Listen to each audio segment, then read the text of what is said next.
hipertensión pulmonar, hipotensión tardía, e insuficiencia cardíaca. Algunas diferencias entre lo que es la insuficiencia respiratoria aguda y la crónica.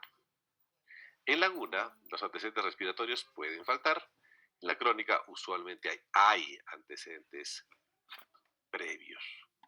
En cuanto a la sintomatología, la presentación de la aguda es brusca, ¿no?, o de corta evolución. En la crónica es progresiva y de larga evolución. La tolerancia clínica es generalmente mala en la aguda y generalmente buena en la crónica. La hemoglobina usualmente está normal en la aguda. Hay polilobulia en la crónica. El pH, generalmente hay acidosis, si hay hipercapnia, está normal en la crónica. El bicarbonato está normal en la aguda y elevado si hay hipercapnia. ¿Cuáles son los factores precipitantes para insuficiencia respiratoria?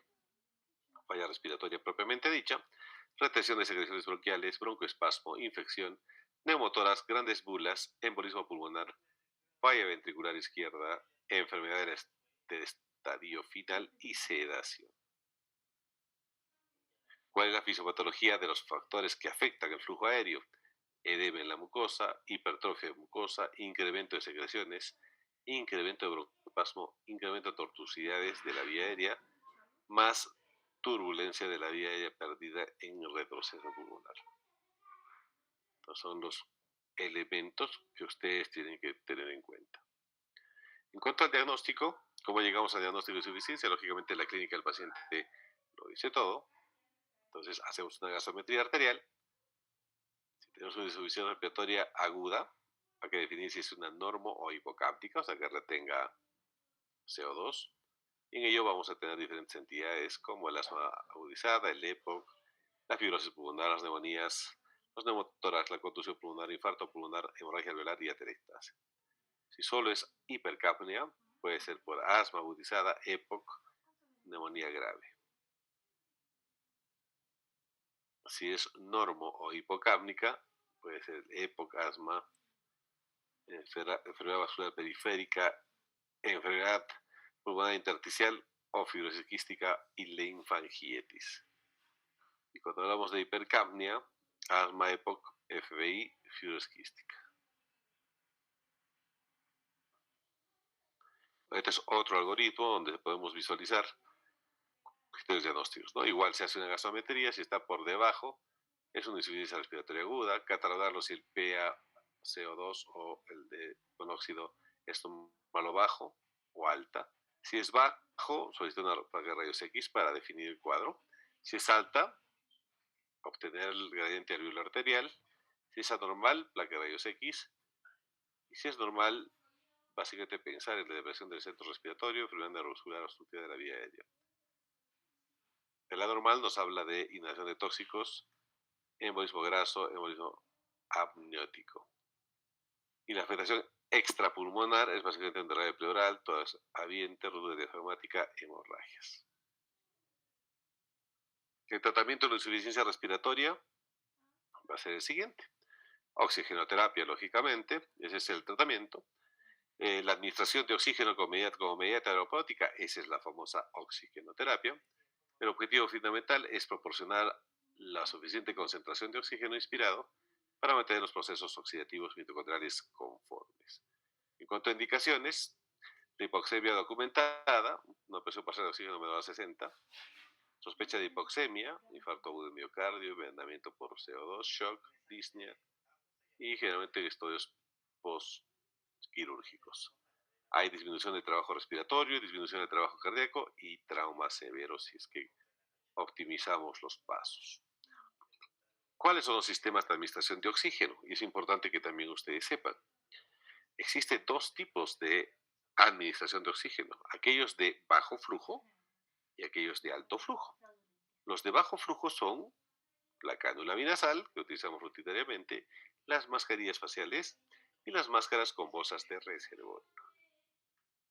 El sistema de alto flujo va a ser básicamente en pacientes post-tratados o en pacientes que pese a tratamiento médico no respondan, máscara Venturi para administrar el oxígeno, sistema de tubo en T o ventilador mecánico dependiente. El ventilador mecánico tiene un flujo continuo alto. No se olviden de esta lámina. ¿Quiénes son los sistemas respiratorios de oxígeno que tienen flujo bajo? Mascarillas, cánulas y máscaras con bolsa de reservorio. Esta es una tablita donde se puede evidenciar el oxígeno de flujo aire, de cómo se altera en el proceso de la hematosis.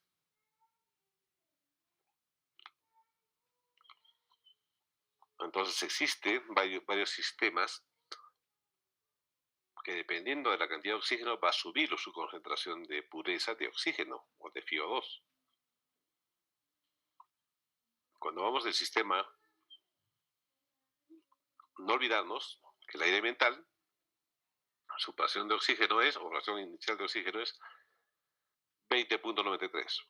Para fines de comodidad, 21%. ¿Cierto? En los sistemas de bajo flujo tenemos las cánulas o gasas nasales, tenemos las mascarillas simples, la mascarilla con reservorio con reinhalación y mascarilla con reservorio sin reinhalación. En cuanto a las cánulas, cuando estamos frente a 1 litro, 24% de FiO, 2 litros, 28%, 3,32, 4,36 y 5,40. Eso es en las cánulas binasales. En las mascarillas simples de oxígeno, cuando aplicamos 5 a 6 litros, estamos aplicando ya los 40%. Si aplicamos 6 a 7, 50%, 7 a 8, 60%. Y en cuestión de las máscaras con reinhalación y sin reinhalación, se espera que tengan un flujo de 10 a 15 milímetros de mercurio de flujo continuo. Cuando hablamos del sistema de flujo alto Venturi, hablamos de que va a ir variando en el tiempo a partir de 9 litros minuto, que básicamente sería el 0,35, a 12 litros el 0,40 y a 15 litros el sistema Venturi nos arroja un valor de positividad. ¿Cómo se utiliza el oxígeno? Acabo de mencionarlo: criterios nasofaringios, cánula binasal, máscara con reservorio, máscara Venturi y listo. Los sistemas de alto flujo van a ser estos. La máscara con su dispositivo tanto verde y blanco. Si hablamos de el bajo flujo verde, el primero, litros por minuto, si aplicamos 3, el porcentaje de oxígeno es de 24% y el flujo total es de 79 litros por minuto. Puede haber en este sistema verde Venturi de bajo flujo dos indicaciones: 6 litros 28%, 6 litros 30%. Depende del flujo total. Alto flujo 90, con 9 litros que equivale a un 35%, 12 a un 40% y 15 a un 50%. Son porcentajes dependiendo del uso del dispositivo de oxígeno. ¿Qué factores afectan al sistema de bajo flujo? Los que aumentan va a ser que respire con la boca cerrada, altas concentraciones de oxígeno, tiempo inspiratorio largo y proporción de la inspiración y expiración a la alta. Hay disminución de oxígeno por bajo oxígeno, respira con la boca abierta, tiempo inspiratorio corto y proporción inhalatoria exhalatoria baja. Estos son los manómetros que se utilizan normalmente para regular la entrada del oxígeno. Estas son las cánulas binasales. Estas administran un flujo constante de bajo flujo, ¿no es cierto? Hemos mencionado. Y nos dan una concentración de oxígeno por encima o por debajo del 40%, ¿no? Es cuando le ponemos 5 litros. Puede haber cánulas curvas y rectas de este dispositivo. ¿Cuáles son las ventajas de las cánulas binasales? Fáciles de usar y tolerables. Se utiliza generalmente en pacientes estables, conscientes. Es bastante confortable. El paciente puede hablar y comer sin ningún problema. Bajo costo, ideal para pacientes crónicos estables que requieren oxígeno domiciliario. ¿Cuáles son las desventajas? A flujos altos incomoda al paciente. Recordar que flujos mayores a 6 litros minutos no mejoran la FiO, solo producen efectos adversos. Los tutores salen fácilmente de las narinas y pueden obstruirse y presencia de secreciones. Los lactantes mayores de 4 meses modifican la concentración debido a que el sistema de respiración parcialmente lo utiliza por la boca. El uso adecuado de la cánula binasal, como ustedes pueden ver, primero tiene que ir las canulitas y después por los pabellones auriculares hacer la vuelta para que se pueda sujetar. El uso de la mascarilla simple permite liberar concentraciones de oxígeno superiores al 40%, lógicamente, con flujos altos, 6 a 10 litros por minuto. Interfieren usualmente, para expectorar y comer, o sea, es incomodísimo, y igual que las gafas nasales puede colocarse especialmente por la noche. En cuanto a la máscara de reservorio sin reinhalación, es una presencia, tiene una válvula unidireccional entre la bolsa y la máscara que evita que el aire expirado retorne a la bolsa. Su flujo mínimo es 10 litros y aporta un frío entre el 50 y el 80%. La máscara Venturi, con sus dispositivos blanco para alto flujo y verde para bajo flujo. Los sistemas de alto flujo, máscaras del Venturi, van a brindar un frío constante. No depende del patrón respiratorio. Puede utilizar concentraciones de 25 a 5%, ideal para pacientes crónicos, ¿no? Porque tiene un flujo para elegir dependiendo del grado de oxígeno. Las famosas máscaras Venturi, que es la transición entre la cánula binasal y la bolsa de reservorio. Cuando utilizamos una máscara tipo Venturi, utilizamos el dispositivo verde. Si lo colocamos a 3 litros, estamos con un frío de 24-26. Si estamos a 6 litros, 28-30. Si estamos con 9 litros, 35, 12-40 y 15-50%. La máscara Venturi no va a pasar del 50% del aporte de oxígeno, ojo, para eso está la bolsa de reservorio. La Venturi es su tope, es el intermedio. Una mascarilla con reservorio aporta alta concentración de oxígeno de 2 a 15 litros minuto. Es paciente muy crítico. En una insuficiencia respiratoria severa, uso no mayor de 4 a 6 horas. Siempre debe estar insuflada la bolsa. No se puede administrar nada por boca. Hay dificultad para la expectoración con este tipo de dispositivo. Como ustedes pueden ver, es un dispositivo que tiene una bolsa. En la bolsa se aumenta la capacidad de reservorio a 600 mililitros a 1000 mililitros más. Los sistemas de flujo alto o bajo flujo, ya hemos hablado de las cánulas binasales, que lo máximo que se puede dar es 40%. La máscara con oxígeno, lo máximo 60%. La válvula, vamos a reservorio sin reinhalación, nos va a dar con 8 litros 60%, con 9 litros 65%, con 10 litros 70%, con 11 75% y con 12 80%. Eso es lo que se obtiene por este tipo de sistema. En cuanto a la máscara de oxígeno con reservorio por minuto, de 8 a 12 litros nos va a dar una pureza del 90-99%. ¿Por qué? Porque la presión es más intensa de este tipo de dispositivo. Los TUVENT son dispositivos para brindar oxígeno en el tubo endotraqueal. Es un conector de Venturi en un extremo, uso extremo libre para permitir exhalaciones de CO2. La conexión de memoria pulmonar debe ser un medio de los dos extremos.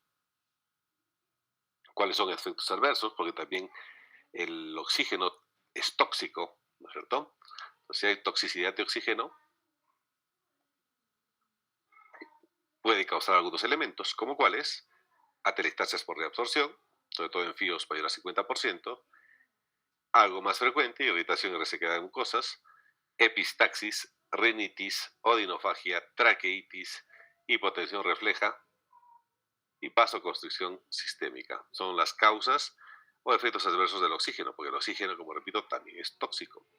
Cuando tenemos un síndrome de toxicidad, va a haber malestar general, va a haber tos, va a haber náuseas, vómitos, aumento de la función respiratoria, atelectasias de la conciencia, depresión respiratoria y apneas. Son los signos del signo de toxicidad.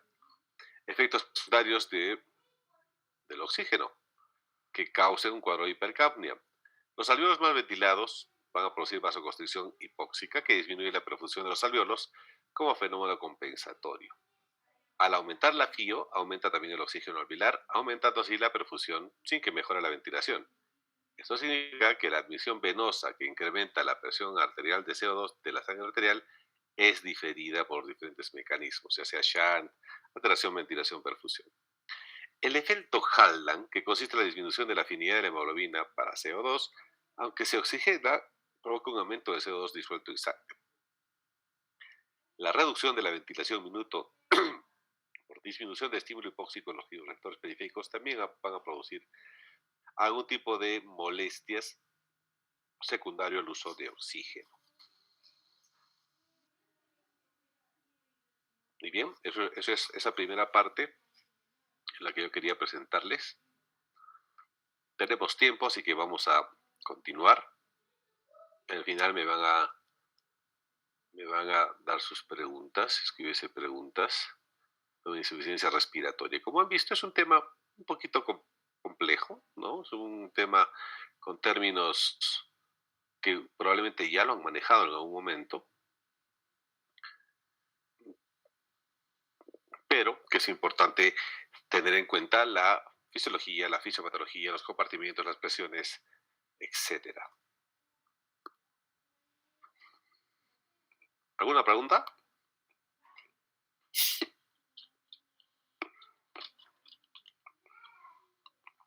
¿Están despiertos, muchachos, ahí?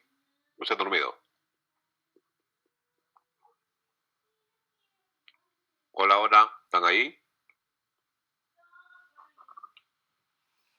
Sí estamos, doctor. Ok. ¿Me escuchan, no es cierto? ¿Me están escuchando, no? Por esa segunda parte. Sí, doctor. Sí, doctor.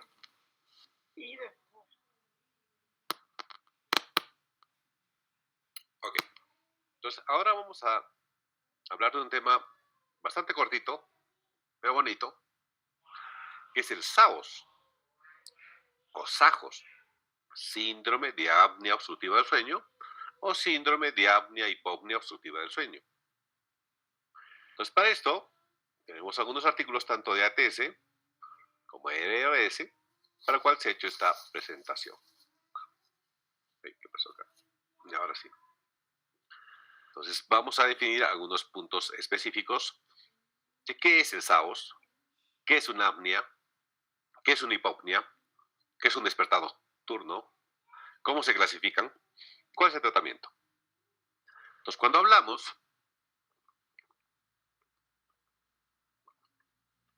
de apnea o de SAOS, hablamos que la apnea obstructiva del sueño es una enfermedad relativamente común, entre comillas, caracterizado por episodios de colapso recurrente o completo o parcial de las vías respiratorias superiores durante el sueño, que van a producir estados de hipoxia e hipercapnia periódicas con consecuencias cognitivas, cardiovasculares, metabólicas, de concentración y psiquiátricas. ¿Ok? Entonces, esa es la clasificación, la denominación del SAOS, de patología como SAOS. Entonces, debemos definir algunos conceptos que son muy importantes. ¿Qué es una apnea obstructiva? ¿Qué es una apnea central? ¿Qué es una mixta? ¿Y qué es una hipopnea? Entonces, cuando hablamos de apnea obstructiva, debemos definir qué es la ausencia o reducción más del 90% de la señal respiratoria, esto medida por cánula binasal o termistors, de más de 10 segundos de duración en presencia de un esfuerzo respiratorio detectado por las bandas toracoabdominales. Más adelante les voy a mostrar qué es eso. Esa es una apnea obstructiva, más del 90%. ¿Qué es el apnea central? Es la ausencia o reducción más del 90% de la señal respiratoria por los mismos dispositivos de más de 10 segundos de duración en ausencia de un esfuerzo respiratorio. En el apnea obstructiva hay presencia de esfuerzo respiratorio. En el apnea central no hay esfuerzo respiratorio detectado. Es la diferencia. En el apnea mixta, En la ausencia o reducción mayor al 90% de la señal respiratoria, más de 10 segundos de duración, que habitualmente comienza con un componente central, o sea que no detecta esfuerzo respiratorio, y termina con un componente obstructivo, ¿no? Tiene parte de ambas. Esas son las apneas, más del 90%. ¿Qué es la hipopnea? La reducción discernible entre el 30 y 90% de la amplitud de la señal respiratoria, más de 10 segundos de duración, o una notoria disminución de la sumatoria tóraco-abdominal que se acompaña de desaturación mayor al 3%. Y aparte de ello, va a producirse un micro despertar identificado no visualmente, sino eléctricamente por el electroencefalograma. ¿Y qué son los esfuerzos respiratorios o microdespertares? Periodos por más de 10 segundos de incremento progresivo del esfuerzo respiratorio, ¿no? Que acaba con un microdespertar sin reducción evidente de la amplitud del flujo, no le entra el criterio de hipopnea, que puede detectarse también por periodos cortos de limitación del flujo, aplanamiento de la salida de la zona nasal y reducción tóraco-abdominal acompañados de microdespertares igual identificados eléctricamente por el electroencefalograma. Entonces, estos son los conceptos básicos de esta patología. Las apneas obstructivas centrales mixtas, las hipopneas y los esfuerzos respiratorios. En cuanto a la epidemiología, esta es una enfermedad que no la tenemos identificada por subregistro, porque consideramos, erróneamente, lógicamente, de que el roncar es normal. Y definitivamente el roncar no es normal, es patológico. Pero ¿cuántos pacientes van al hospital porque su pareja o su acompañante de cama ronca? Será el 1%. Ahí el detalle. Entonces es una enfermedad que tiene mayor prevalencia en el sexo masculino, en un 14% aproximadamente, 6% en el femenino, pero se dice que estos valores están subdiagnosticados. Usualmente es mayor 2 a 4% en varones que en mujeres. Se considera que es mayor el cuadro de SAOS en pacientes que tienen antecedentes como insuficiencia cardíaca, que hayan tenido un accidente cerebrovascular, que tengan hipertensión arterial no controlada, que sean diabéticos y sobre todo obesos. En este tipo de pacientes el índice es mayor. Se considera que un 80-90% de los pacientes permanecen sin diagnóstico por la misma consideración que yo les mencionaba al principio. La prevalencia, pacientes que tienen patología cardíaca, fíjense, el obeso tiene un 70-80% de prevalencia de SAOS. Paciente con stroke o shock o stroke hemorrágico, 50-70%. Paciente con falla cardíaca, 50-67%. Hipertensión arterial no controlada, 64-80%. Infarto cardíaco, 60-65%. Fibrilación. Los cardiópatas tienen una predicción amplia. Entonces, los episodios de apnea e hipopnea van a producir algunos tipos de trastornos. Cuando existe apneas y hipopneas, va a haber cambios bruscos de presión intratorácica, va a haber hipoxia intermitente, va a haber hipercapnia, va a haber microdespertares, ¿no es cierto? Que hemos hablado y mencionado algo al principio. Va a haber entre las apneas e hipopneas, que son los procesos normales de inicio de esta patología, va a haber complicaciones cardiovasculares, que eso es lo peligroso de esta enfermedad, y de ahí la importancia de un tiempo a esta parte. En el intermedio a que haya procesos o problemas ya cardiovasculares, va a haber hiperactividad simpática, disfunción endotelial a nivel vascular, va a haber aumento del estrés oxidativo a nivel vascular, hay resistencia a la insulina, hay estados de hipercoagulabilidad que facilitan los cuadros de trombos o formación de coágulos, y hay inflamación general sistémica. Y las consecuencias finales van a ser precisamente cuadros de hipertensión arterial sistémica, insuficiencia cardíaca, cardiopatía isquémica, arritmias, ictus, hasta muerte súbita por temas vasculares. En cuanto a la clasificación, ¿Qué nos dice la Asociación Americana del Sueño?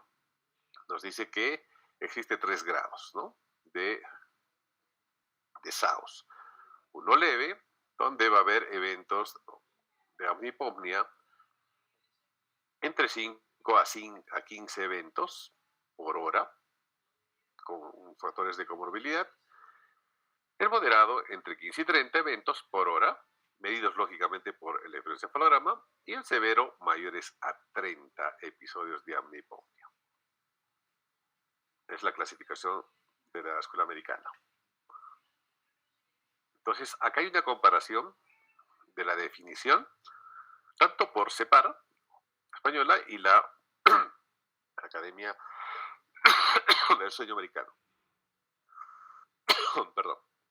Entonces, ¿qué dicen los españoles? Que tiene que haber un índice de alteraciones respiratorias mayor a 5, que deben asociarse al menos un criterio.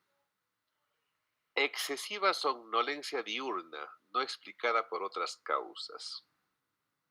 O sea, sueño durante el día, excepto estudiantes de medicina, lógicamente, ¿no? Ustedes no pueden dormir. Y el concepto B, que exista crisis asfícticas repetidas durante el sueño, que exista despertares frecuentes durante el sueño, que exista percepción del sueño como no reparador, quiere decir que ustedes se despierten y en media mañana tengan la sensación que no hubiesen dormido, que estén cansados o tengan sueño, que haya cansancio o fatigabilidad durante el día, agotamiento y dificultar la concentración. Esos son los criterios mínimos para definir que el paciente es muy probable que tenga alteraciones respiratorias y que su índice esté elevado. Lógicamente que está permitido entre 1 y 5 eventos por hora durante el sueño, eso es normal, pero si pasa de 5 ya te está hablando que está viendo un posible SAOS. Entonces, la faringe es el principal órgano en esta patología que se compromete. El colapso faríngeo y el cese de flujo aéreo, que se produce durante la inspiración, como consecuencia de la presión negativa intraluminal, genera la contracción del diafragma. La oclusión se ve favorecida por la flacidez e hipotonía muscular faríngea que se asocia durante el sueño, ¿no? Entonces, como vemos acá, cuando tenemos un flujo normal, hay una hipotonía y flacidez normal, va a haber una respiración o un flujo de aire normal durante el sueño. Pero cuando tenemos SAOS, esta presión cae, pues la vía respiratoria se bloquea y el aire no puede mover a través de ella. Entonces, el paciente con mecanismo de defensa, ¿qué hace? Ronca, porque trata de meter aire o jalar aire por la nariz, lógicamente, para que irrigue el cerebro. Pues en cuanto a la fisiopatología, tenemos 8 procesos. Este es un sueño normal, ¿no es cierto?, flácido, y acá se va a producir algunos elementos interesantes. Reducción de la actividad de los músculos dilatadores, colapso de la vía aérea superior, efecto y aparición de apneas y hipopnias, que nos van a condicionar estados de hipercapnia e hipoxia. Estos a su vez producen incremento del esfuerzo respiratorio. Va a haber los famosos microdespertares, apertura de la vía aérea y el famoso ronquido. Y lógicamente el ciclo vuelve una y otra vez. Entonces el apnea va a producir primero asfixia y microdespertares. Cuando hablamos de microdespertares, estos van a producir fragmentación del sueño, lógicamente, somnolencia y disminución de la concentración. Porque el paciente está despertando, el cerebro está despertando, no macro, porque el paciente sigue durmiendo, entre comillas, pero el cerebro sí se despierta, entonces no causa un sueño completo, por eso se llama fragmentación del sueño y microdespertares. Los episodios de asfixia van a producir, lógicamente, activación del sistema nervioso central, estados de hipoxia, hipercapnia y acidosis, que estos a su vez van a disminuir el líbido, van a estimular la eritropoiesis y promover la policitemia, ¿no? Hay aumento del péptido natriurético atrial, por ende nicturia, hay estimulación de catecolaminas, las agudas van a producir arritmias, muerte súbita, hipertensión arterial, y las crónicas pueden producir hipertensión pulmonar, hipertensión arterial, hipertensión pulmonar, etc. Entonces, el SAOS no es una patología más, si se están dando cuenta, por las complicaciones cardiometabólicas que produce. En cuanto a las complicaciones cardiovasculares, lógicamente la inestabilidad del control respiratorio va a producir un trastorno general. La obesidad tiene factor de riesgo muy alto para tener SAOS. Va a haber una disfunción de las vías respiratorias altas, lógicamente, que van a producir la famosa apnea del sueño. Y estas van a producir aumento de la actividad del sistema nervioso simpático, desregulación metabólica a nivel endocrino, inflamación endotelial, aumento del estrés oxidativo a nivel vascular, disfunción endotelial vascular, hipoxia intermitente, que van a producir, enfermedades cardíacas, enfermedades crónicas como hipertensión y complicaciones en el ciclo normal cardíaco como la fibrilación auricular, y van a producir al final enfermedades cardiovasculares crónicas avanzadas que puede llegar a la muerte, lo que lo puede llevar a la muerte. En cuanto a la clínica, hay que tener en cuenta que el paciente con SAOS va a ser precisamente identificado por el acompañante de cama, como se puede ver en la imagen, porque el paciente mismo no percibe esos sonidos, ese roncante. Entonces va a haber fatiga, va a haber insomnio nocturno, va a haber ronquidos durante el sueño, lógicamente, va a haber un sueño no reparador, va a haber cefalea, somnolencia excesiva, diurna, en la mañana, y disminución del rendimiento laboral, lógicamente, es como si el paciente no hubiese dormido, ¿no? Y así va a trabajar. Ojo, he puesto 2 fotos, no solo el varón es el que ronca, la mujer también. Y en cuanto a la clínica, lo que vamos a tener es lo que hemos visto en la mañana, ¿no? Dolor de cabeza, somnolencia diurna, poca concentración, irritabilidad, sueño durante las actividades cotidianas, nicturia, ¿no? Para aumento del péptido natriúrico, hay sueño no reparador, pesadillas, alteración de la vía aérea, ronquido, el famoso ronquido persistente, incomodidad, el acompañante de cama, lógicamente, el ronquido persistente, ¿no? Son los síntomas que normalmente tiene esta enfermedad. Entonces, existen síntomas diurnos, síntomas nocturnos, ¿y qué encontramos en la exploración física? Nos dice CEPAR. Síntomas diurnos. Hay somnolencia diurna excesiva, sensación de sueño no reparador, cansancio crónico, cefalea matutina, irritabilidad, depresión, dificultad en la concentración, pérdida de memoria, déficit cognitivo, deterioro intelectual, impotencia y pérdida de libido. Síntomas nocturnos, ronquidos estruendosos, apneas observadas, despertares afícticos, movimientos anómalos de los ojos, despertares frecuentes, nicturia, pesadillas, sueño agitado, insomnio y reflujo gastroesofágico. Ojo, síntomas. En la exploración puede haber alteraciones antropométricas, perímetro del cuello alto, más de 40, medida de cintura y cadera también elevadas, más de 1 metro, en varones y mujeres 96, 1 metro.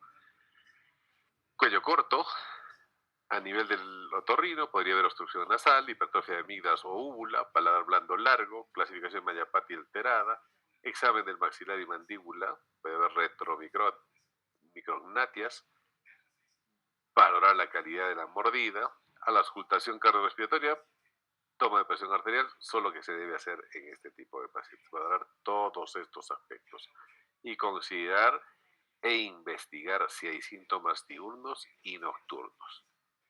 ¿Cuáles son los factores de riesgo? Hay algunas imágenes que nos pueden verse familiares, ¿no es cierto? La obesidad a la cabeza, el síndrome metabólico, dislipidemia, consumo de alimentos antes de acostarse. El objetivo es que la última comida sea por lo menos 2 horas antes de acostarse. El alcohol, el tabaquismo, la depresión y el género son factores de riesgo definitivamente para tener SAOS. Este es un espirograma normal tenemos capacidades y volúmenes, como hemos mencionado en la primera parte de insuficiencia respiratoria, y vemos cómo, por ejemplo, en un paciente normal y un obeso, se ve alterado algunas funciones específicas, como por ejemplo el volumen de reserva inspiratoria, la capacidad residual funcional, la capacidad residual funcional como disminuye ostensiblemente, la capacidad inspiratoria cae ostensiblemente también en el obeso, ¿no? Entonces son dos volúmenes importantes que deben ser considerados en un paciente normal y un paciente obeso, ¿no? Que tiene per se ya algún tipo de factor de riesgo. ¿Cómo se llega al diagnóstico del SAOS? Primero la clínica, lógicamente. La clínica es muy importante, condicionada por el acompañante de cama, siempre se ratifica ese aspecto. Hay que tener en cuenta, y tienen que tener ustedes definir algunos aspectos especiales, que la cama se ha hecho para dos cosas básicamente. La cama se ha diseñado para dormir y para hacer el amor, nada más. La cama no es para estudiar, la cama no es para ver televisión, la cama no es para escuchar música, no. Ese es un mal uso que damos a este implemento en nuestras casas. El diagnóstico lo logramos primero por la clínica. Segundo, por la incomodidad del acompañante, la imagen es muy clara, ronquidos durante el sueño, y algunos cuestionarios diagnósticos que nos sirven, como el catálogo, el índice de Edward, que ahorita lo vamos a mencionar, y la polisomnografía. En este aspecto, quiero ser muy claro en indicar que el gol estándar del diagnóstico del SAOS, ojo chicos, es la polisomnografía. Esa es la prueba diagnóstica, el gol estándar para diagnóstico de SAOS. Entonces, la escala de Edward nos va a dar 8 preguntas que valen 3 puntos y que nos van a dar una clasificación también. El índice o el cuestionario de Edward tiene una sensibilidad del 83%, o tiene una especificidad relativamente baja, el 62%. Como ustedes pueden ver, es un test bastante sencillo, que las preguntas son, si al sentarse y leer se duerme, con qué facilidad, rápido, demora, al ver la tele se duerme, ¿no? Cuando está en reuniones en el público se duerme, siente cansancio durante la mañana, ¿no? Cuando está manejando el carro frente a un semáforo se duerme, cuando está sentado come con el alcohol, ¿no? Si está esperando, como decía, un semáforo en el tráfico, se duerme al esperar el cambio del semáforo, porque hay pacientes que tienen ese tipo de problemas. Entonces se saca una puntuación y nos va a dar una clasificación. ¿Cómo se mide el Edward? Si tenemos 0 a 6 puntos, no hay somnolencia diurna. Si tenemos 7 a 13, ligera somnolencia diurna. Tenemos 14 a 17, somnolencia moderada diurna. Estamos en 20 y 24, somnolencia grave diurna. Eso nos dice Edward. Pero existe otro instrumento que es el Stott Bank. Stott Bank porque son siglas. Stout is snoring, ronca alto. T de tired, continúa o se siente cansado. O de si alguien observa que hay una apnea evidente. P de presión, si es hipertenso o no. La B, el índice de masa corporal, si es más de 35. El A de age, de edad, mayor de 50 años, es un factor de riesgo. La N del cuello, medición de circunferencia del cuello mayor de 40 centímetros, es otro factor de riesgo. Y el género, ¿no? Esto, ¿cómo se clasifica? Riesgo bajo, si estamos 0 a 2, riesgo intermedio 3 a 4, riesgo alto 5 a 8 de SAOS. El Stott Bank tiene una sensibilidad del 84% y una especificidad del 56%. Sigue siendo superior el Edward, ¿no? El criterio de Berlín es otro criterio bastante interesante que nos sirve para identificar también. Esta tiene 10 preguntas donde igual nos va a dar una puntuación, ¿no? Desde cómo es el volumen de sus ronquidos, si es muy intenso, con qué frecuencia ronca, si le molesta a otras personas que ronque, si alguien le dijo que deja de respirar o tiene apneas perceptibles durante el sueño, ¿cierto? Un segundito, por favor, alguien me está...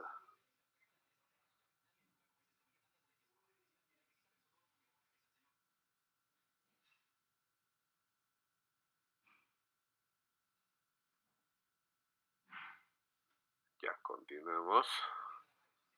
Entonces, Berlín también es un cuestionario bastante interesante, pero que tiene una particularidad y que indica que si el paciente ya tiene presión alta, ya le da una predisposición a tener SAOS. Ellos ponen básicamente de que si el paciente ya tiene presión alta y tiene un síntoma al dormir, ya tiene SAOS. Su sensibilidad del Berlín es del 87% y tiene una especificidad del 70%. Es un cuestionario bastante validado y bastante interesante el Berlín. 3 categorías nos arroja Berlín. Si hay 2 o más respuestas, nos habla de SAOS.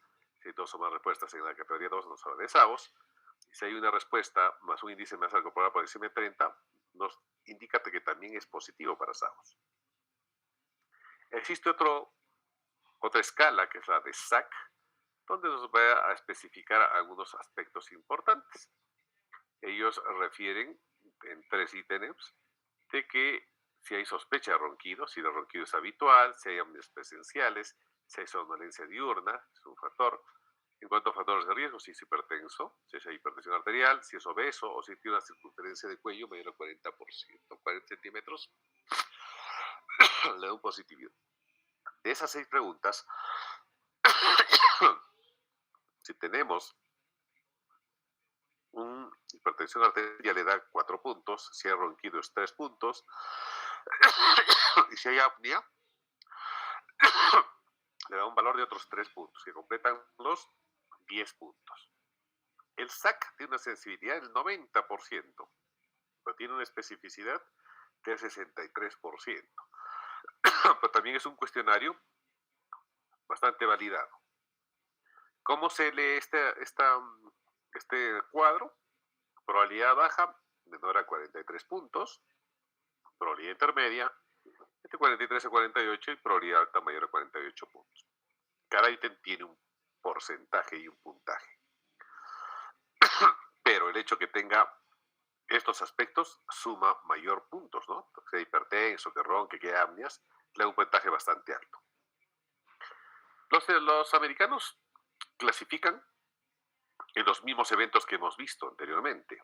En cuanto a la clasificación, un SAOS leve, de 5 a 15 eventos, un moderado entre 15 y 30 y un grave mayor a 30.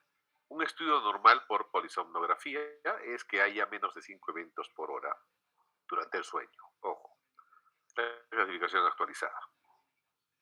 La polisomno es el gol estándar, como mencionaba, para el diagnóstico de SAOS, y es precisamente este procedimiento.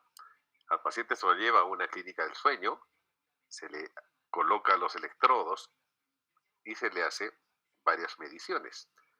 Un electroencefalograma, un electrooculograma, un electromiograma de mentón y tibial anterior, un capnógrafo, tiene un termismo respiratorio, hay bandas sensitivas de tórax en abdomen, que son estas de acá, hay un sensor flujo oronasal y hay oximetría de pulso. Todos esos valores va a irse a un software específico y va a ir graduando y leyendo las ondas eléctricas a nivel cerebral. Es, por ejemplo, acá, donde ya empieza a ver estas líneas horizontales, ¿no? Los episodios de apnea que presenta el paciente durante su estudio y alteración de las ondas, ¿no? Pero fundamentalmente lo que se explora por esta vía son las apneas en el sistema respiratorio. Otro método de diagnóstico es el uso de la poligrafía respiratoria. No tiene tanto requerimiento la poligrafía, pero sigue siendo un dispositivo caro. La poligrafía va a medir o va a tener banda de tórax y de abdomen, ¿no? Va a tener oxímetro de pulso, va a tener sensor de posición corporal y va a tener un sensor de flujo nasal. Esto se le da al paciente para que se lo coloque antes del sueño y luego de ello se pueda valorar si hubo o no episodios de apnea y cuántos episodios de SAOS o apneas hipopneas durante el sueño. Esta prueba, la poligrafía respiratoria, tiene una sensibilidad de 86% y de especificidad de 64%. Es una muy buena prueba que está en boga, lógicamente, porque la logística para implementar una clínica del sueño y hacer una polisomnografía es bastante caro. Este dispositivo tampoco no es barato. Este dispositivo aproximadamente cuesta $8,000, este dispositivo pequeño, ¿no? Entonces, la poligrafía respiratoria portátil es de esta manera, se utiliza, es bastante sencilla, se da al paciente el aparatito, lo lleva, se coloca su sonda, su oxímetro de pulso, su canulita binasal y al día siguiente se entrega el aparato para leer, mediante su software, los eventos y clasificar en qué grado de estado estamos, ¿no? Leve, moderado o severo. En cuanto al tratamiento, lo importante es practicar cambios de estilo de vida, uso del expansor orácico. Tenemos un tratamiento como este de acá, que es el expansor oral, el uso del CPAP o presión positiva de flujo continuo de oxígeno. Existe el quirúrgico y existe el farmacológico. Entonces vamos a desarrollar uno por uno. Cuanto a estilos de vida, el objetivo es la disminución del peso. Se ha demostrado que reduce la incidencia de episodios de apnea-hipopnea un 26%, mejora los ronquidos, evitar la ingesta de alcohol y tabaco antes de dormir por lo menos 3 horas, es lo que se recomienda. Usualmente no hacemos eso, ¿no es cierto?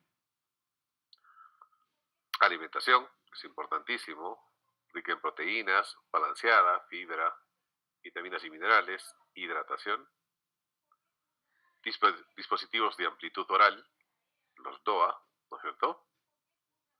No, si bien la clínica o las investigaciones indican que no hay mayor beneficio, no hay una evidencia específica, salvo que podamos tratar en cuadros de SAOS leve. Ojo, los dispositivos de amplitud oral en SAOS leve. El CPAP, el tratamiento de elección para pacientes con CPAP o con pacientes con SAOS, perdón, presión positiva continua por la vía aérea, técnica que permite ajustar en forma independiente la presión positiva inspiratoria y expiratoria. Esta técnica permite prevenir la obstrucción de la vía aérea y reduce la mortalidad por las complicaciones cardiovasculares que hemos mencionado. Anteriormente se utilizaba este tipo de dispositivos que obstruía toda la vía nasal. En la actualidad se utiliza simplemente este tipo de dispositivos que son más cómodos, lógicamente, que el paciente. Este es el CPAP. El paciente al principio, lógicamente, rehúsa utilizar el dispositivo, pero una vez que ve los beneficios de utilizar el aparato a nivel general, el uso es mucho más frecuente y reducido. Como hemos visto, estas son las máscaras faciales, pero tenemos ya las cánulas directas, ¿no? A nivel nasal. El CPAP es un aparatito así pequeñito, que parece una radio, ¿no? Que da presión continua y que hace que el paciente pues pueda dormir con tranquilidad, no ronca y definitivamente es el beneficio para él, para su salud y para su acompañante. La cirugía, las úvulo-palatofaragioplastías, se ha identificado que podría beneficiar de alguna otra manera. ¿No? El objetivo es agrandar el orificio faríngeo mediante la resección del óvulo paladar blando, amígdalas y tejido blando redundante. ¿Para qué? Para tener una mayor amplitud de vía aérea para la oxigenación. Ese es el objetivo. Pero el éxito de las apneas han bajado o bajan en un 35-80%, ¿no? Pero se hacen casos ya muy severos en realidad, en la cual el CPAP no responde. El tratamiento de elección en el SAOS es el CPAP. Entonces, en cuanto al algoritmo de tratamiento, considera a todos los pacientes las medidas higiénico-dietéticas que hemos mencionado, cambios de estilos de vida, etc. Si tenemos un paciente, se le hace su polisomno, tenemos menos de 5 episodios, considerar otros trastornos de sueño, considerar el expansor oral o cirugía de ronquido y control del cuadro clínico. Si tenemos un índice entre 5 y menos 30, los síntomas están relacionados con el SAOS y tienen un Edward mayor a 12 o comorbilidad asociada. Si no tiene comorbilidad, considerar indicación para dispositivo de ampliación oral o cirugía. Y si sí tiene comorbilidades, básicamente un control clínico y valorar las complicaciones cardiovasculares. Si tiene un índice de apnea y hipopnea mayor a 30, no está hablando ya de un estado severo, considera el uso del CPAP, recomendable la valoración por otorrinolaringólogo y lógicamente el control clínico, ¿no? Entonces es importante tener en cuenta esos aspectos. El tratamiento sigue siendo recomendable el tema del CPAP. Y finalmente, ¿qué recomendaciones se sugiere para evitar esta patología? Pérdida de peso, recomendar una dieta hipocalórica, ejercicio físico saludable, cambios en el estilo de vida, ¿no? Sobre todo tener pacientes con índice que llega a 25 y no exceda ese índice de masa corporal. Cuanto a medidas higiénicas y dietéticas, dormir mínimo 6 horas, excepto ustedes todos estudiantes de medicina tienen dormir 2 horas. Procurar acostarse y levantarse siempre a la misma hora, ir a dormir solo cuando se tenga sueño, ya mencionamos ese aspecto. No dormir durante el día o realizar siestas cortas, no beber alcohol al menos 4 horas antes de acostarse, evitar comidas copiosas antes de acostarse, evitar ejercicio intenso al menos 4 horas antes de dormir. Los diuréticos pueden alterar la calidad del sueño. El tratamiento postural, no dormir boca arriba, elevar la cabeza a la cama a 30 grados o fijar una pequeña pelota maciza en la espalda para subir la cabecera. Suprimir el hábito tabáquico, lógicamente, abandonar el hábito tabáquico, evitar la ingesta de sedantes. Si existe insomnio, no preferir fármacos no benzodiazepínicos, trazadona, mirtazapina. Tratamientos médicos de alteraciones nasales, es importante corregir la obstrucción nasal, por ejemplo, con corticoides nasales. No se recomienda los vasoconstrictores nasales, solo mejorará esas, sino también la tolerancia al CPAP, ¿no? Si existe patología estructural, debe ser valorado por un otorrino, lógicamente, para posible tratamiento quirúrgico, ¿no? En caso de hipertrofia de cornetes, desviación de septo, desviación de tabique, pólipos, etc. Y lógicamente control de enfermedades asociadas a comorbilidades, ¿no? Si sí puede ir por tiroideo, de valorarlo por el endocrinólogo, si hay reflujo gastroesofágico, por el gastroenterólogo, si hay insuficiencia renal, por el nefrólogo, etcétera, ¿no? Un manejo integral de esta patología. Y listo. Con esto hemos terminado, muchachos, estas 2 charlas. Es un tema muy bonito. En general son temas muy bonitos los que hemos tocado, de insuficiencia respiratoria y SAOS, que son parte de nuestro temario. No sé si tienen alguna pregunta. No olvidarse de que la próxima semana debemos avanzar hipertensión pulmonar y tromboembolia. Y la subsiguiente, tumores de mediastino. Salvo, ojo, les doy la opción, salvo que la próxima semana se avancen los 2 temas y tengan una semana más para estudiar. Ojo, eso ya lo valoran con la delegada para que puedan informarme. Por otro lado, dentro de las fechas que se estimó para el examen del tercer aporte, colocamos 8 de diciembre. Entonces, 8 de diciembre no es posible que demos el examen. ¿Por qué? Porque es feriado. Entonces, el examen del tercer aporte va a ser el 9 de diciembre y el subsanatorio el 13 de diciembre. ¿Ok?